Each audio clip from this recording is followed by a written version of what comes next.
The Year of the Dog, Chapter 20. This chapter is called Albert's Party. Melody went home and we packed up the eggs and all of our suitcases into the car. Then Mom made us get all dressed up in our fancy Chinese clothes. My dress was dark parsley green. It felt smooth and cool like a polished jade statue. Lizzie's dress was a peacock blue, and Kiki wore a pink dress with flowers embroidered on it. The dresses were all shiny and silky and had collars that buttoned close around our necks. The tight collars made it hard to breathe, but I didn't say anything because then I would be acting like a baby, like Kiki. Mom had to leave her collar open because she fussed so much.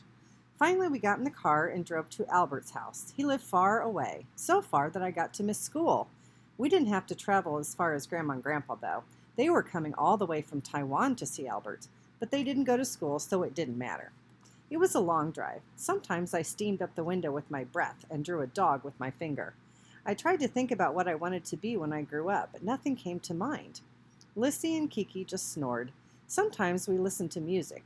Mom put in a tape with songs on it, and we sang along. Our favorite song was one that went like this. Lissy, there was a hole. Pacey and Kiki, there was a hole. Lissy, the prettiest hole. Pacey and Kiki, the prettiest hole. Lissy, that you ever did see. Pacey and Kiki, that you ever did see.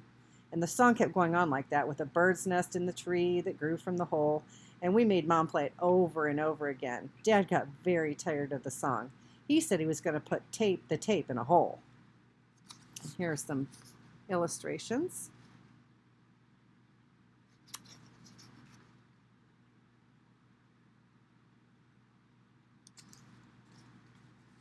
When we finally got to Albert's house, it was dark outside. But Auntie Kim, Uncle Leo, Grandma, and Grandpa, and lots of other cousins, aunts, and uncles came out and welcomed us inside. They were all wearing their special silk clothes, and in the moonlight we shimmered like a stained glass window.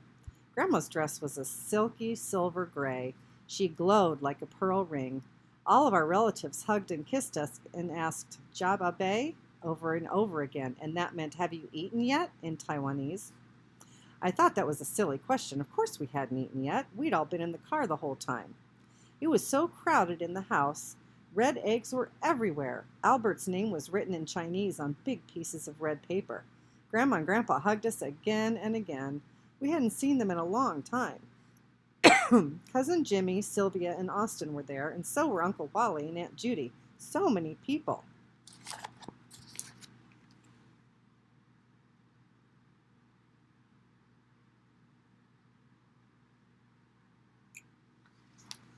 Albert was sleeping in a crib. I don't know how he could sleep with all those people around, but he did.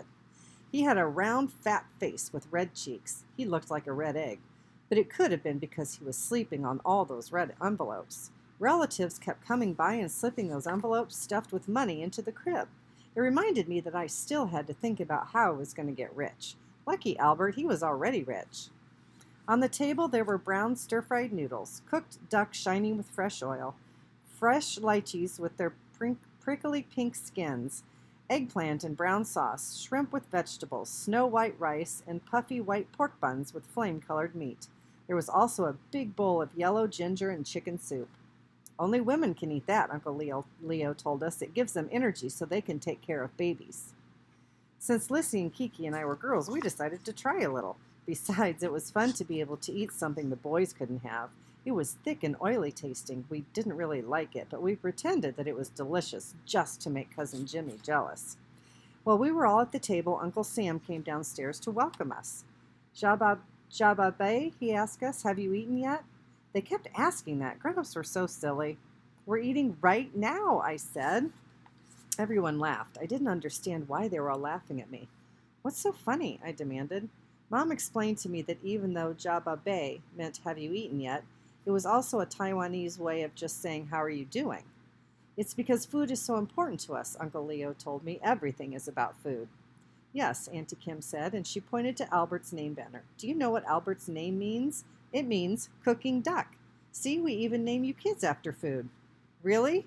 It was funny. I laughed with everyone else. "Then can I have some more Albert?" Everyone laughed as Mom put more duck on my plate.